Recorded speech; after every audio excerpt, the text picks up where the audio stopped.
हमने आज तक पिछले 18 वर्षों से राजपूतों ने शांतिपूर्वक ढंग से आंदोलन किए हैं। अब की बार आक्रामक मूड में है और आक्रामक की सरकार से दो हाथ करने के लिए राजपूत युवा तैयार हैं। सरकार अगर इस पर विचार नहीं करती है, कदम नहीं करती है, तो स्टेट वाइज तो विधानसभाओं को घेरेंगे और संसद को घेरने के लिए भी अब की बार युवा तैयार है। ये यहाँ से अब शिवा चौक से शुरू होकर के भाईदेसर जो स्वर्गीय बाला साहब का उद्यान है वहाँ तक हम लोग जा रहे हैं। राष्ट्रीय राजपूत करणी सेना जो हमारे लीडर हैं सुखदेव सिंह जी घोगामेड़ी, उनके नेतृत्व में हिंदुस्तान के हर राज्य में हम लोग जा रहे हैं। अभी हमारे 14 राज्यों में गठन हो चुका है राष्ट्रीय राजपूत करणी सेना का, और आरक्षण का उद्देश्य लेके जा रहे हैं। आर्थिक आधार पर या तो आरक्षण हमें दे या इस आरक्षण की पीड़ा को खत्म करें।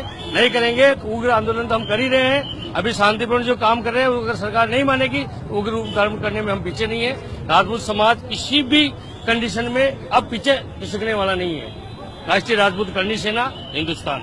आज ये जो रैली हो रही है, आज जो ये राष्ट्रीय राजपूत करणी सेना का राजपूत एकता सम्मेलन हो रहा है, इसमें राष्ट्रीय अध्यक्ष श्रीमान सुखदेव सिंह जी घोगामेड़ी, उपाध्यक्ष श्रीमान कटार साहब और समानता मंच राजस्थान के अध्यक्ष दिग्विजय सिंह जी चुटाव साहब पधारे।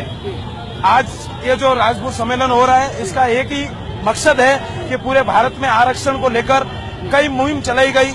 आज महाराष्ट्र में भी जो मराठा आंदोलन बार बार हो रहा है, आरक्षण को लेकर हमने भी राष्ट्रीय राजपूत करणी सेना के माध्यम से यह एक जंग छेड़ी है। राजस्थान में भी बहुत सारी रैलियां की गई और अब हमने ये तय किया है कि हर राज्य में राष्ट्रीय राजपूत करणी सेना रैली निकालकर ये लड़ाई आरक्षण की दिल्ली तक पहुंचाएगी। यही हमारा राष्ट्रीय राजपूत करणी सेना का हर सैनिक का एक विजन है, या तो आरक्षण खत्म करो या फिर हर आदमी को आरक्षण आर्थिक आधार पर दिया जाए।